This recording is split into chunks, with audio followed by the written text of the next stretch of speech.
ചരിത്രത്തിലെ ഏറ്റവും ഉയർന്ന കേരള ചരിത്രത്തിലെ ഏറ്റവും ഉയർന്ന ഡിമാൻഡാണ് വൈദ്യുതിക്ക് ഈ സീസണിലുണ്ടായത്.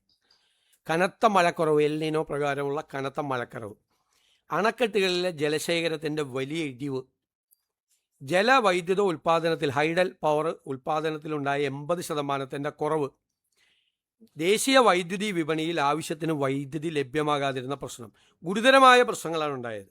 കഴിഞ്ഞ വർഷത്തേക്കാൾ ഈ വർഷം ഏകദേശം 1000 മെഗാവാട്ടിൻ്റെ വർധനയാണ് ഉണ്ടായിരിക്കുന്നത്.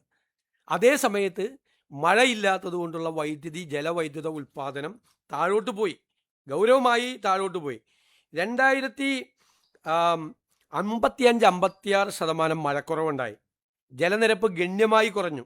ജൂലൈ 17 മൊത്തം സംഭരണ ശേഷിയുടെ 28% മാത്രമായിരുന്നു ജലസംഭരണിയിൽ. കഴിഞ്ഞ വർഷം ഇതേ സമയത്ത് ഇത് 61%. ഇതാണിത്. മാത്രമല്ല, നിലവിലെ പ്രതിസന്ധിക്കുള്ള വളരെ പ്രധാനപ്പെട്ട മറ്റൊരു കാരണം, ഉമ്മൻചാണ്ടിയുടെ സർക്കാർ 25 വർഷക്കാലത്തേക്ക് ഒരു യൂണിറ്റിന് 4 രൂപ 29 പൈസ നിരക്കിൽ ഒരു എഗ്രിമെൻ്റ് വെച്ചു. ആ എഗ്രിമെൻ്റ് പ്രകാരം അന്നത്തെ ഉമ്മൻചാണ്ടി സർക്കാർ ഒരു വർഷം വാങ്ങിച്ചു, 7 വർഷം പിണറായി സർക്കാരും വാങ്ങിച്ചു. 7 വർഷം. 8ാമത്തെ വർഷം ആ വൈദ്യുതി കരാർ റദ്ദാക്കി. ആ 4 രൂപ 29 പൈസയ്ക്ക് ഒരു യൂണിറ്റിന് 25 വർഷത്തേക്കുള്ള എഗ്രിമെൻ്റ് റദ്ദാക്കി. എന്നിട്ട് എത്ര രൂപയ്ക്കാണ് മേടിച്ചെന്നറിയാം വൈദ്യുതി? 8 രൂപ മുതൽ 14 രൂപ വരെ.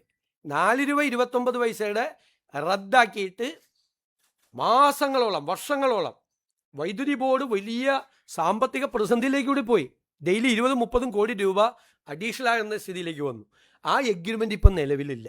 ആ എഗ്രിമെൻ്റ് ഉണ്ടായിരുന്നുവെങ്കിൽ ആ എഗ്രിമെൻറ്റിൻ്റെ പാർട്ടി, ആ കമ്പനികൾ നമുക്ക് വൈദ്യുതി തരാൻ ബാധ്യത ഉണ്ടായിരുന്നു. ഇപ്പോൾ അതില്ല, എഗ്രിമെൻ്റ് ഇല്ല, ഓപ്പൺ മാർക്കറ്റിൽ വൈദ്യുതി കിട്ടാനില്ല. അപ്പോൾ 1000 മെഗാവാട്ടിൻ്റെ വൈദ്യുതിയുടെ ഉപഭോഗം കഴിഞ്ഞ വർഷത്തേക്കാൾ വർദ്ധിച്ചു.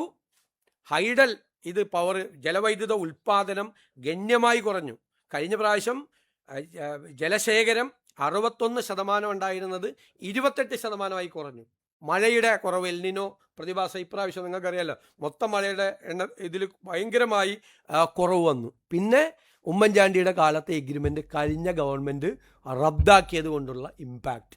ഈ 4 പ്രധാനപ്പെട്ട കാരണങ്ങളാണ് ഈ വൈദ്യുതി പ്രതിസന്ധിക്ക് കാരണം. ഏറ്റവും പുതിയ വാർത്തകളും വിശേഷങ്ങളും വിരൽത്തുമ്പിലറിയാൻ സീ മലയാളം ന്യൂസ് എല്ലാ ഡിജിറ്റൽ പ്ലാറ്റ്ഫോമുകളിലും ലഭ്യം.